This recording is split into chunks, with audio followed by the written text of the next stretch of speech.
up, guys? Welcome back. We got a big second half ahead of us, but before we get started on these Miami Marlins, let's break down the first half of the season and talk about the All-Star game. Starting with the All-Star game, our guy JT Realmuto hit the first Phillies homer in the All-Star game for the last 40 years with an oppo bomb to get the NL on the board in his second at-bat. Don't ask me why Zach Wheeler didn't start this game. He only threw 3 pitches, but he was dominant, and I loved every second of it. They finished their first 88 games with a deadlocked 44-44 record. They sit 3.5 games back of the Mets in the NL East. The Phillies, on paper, are projected to have the easiest schedule in the second half, and that's not including the Atlanta Braves losing Ronald Acuna. I don't know how much I put into that because this is a Phillies team that oftentimes will play down to teams they're supposed to beat on paper, losing games where they had leads against teams that you feel like they should be better than, not just based on payroll, but like, come on, win these games. Seen some great things in the first half. Zach Wheeler very well could win Cy Young if it wasn't for DeGrom. Rhys Hoskins had one of those big Rhys Hoskins hot stretch going into the second half here, driving in a lot of runs,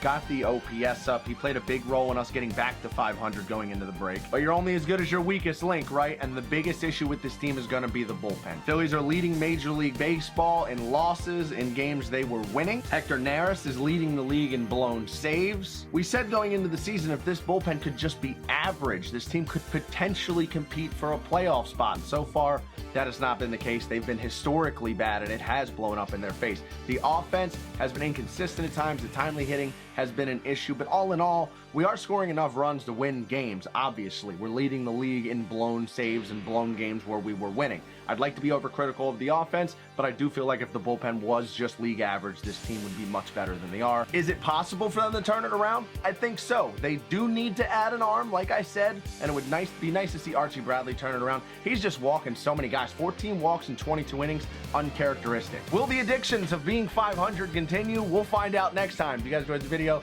make sure you hit that like button. Follow Broads Media on Twitter and Instagram, and I'll see you guys tomorrow. We're going to be talking about that Marlins series.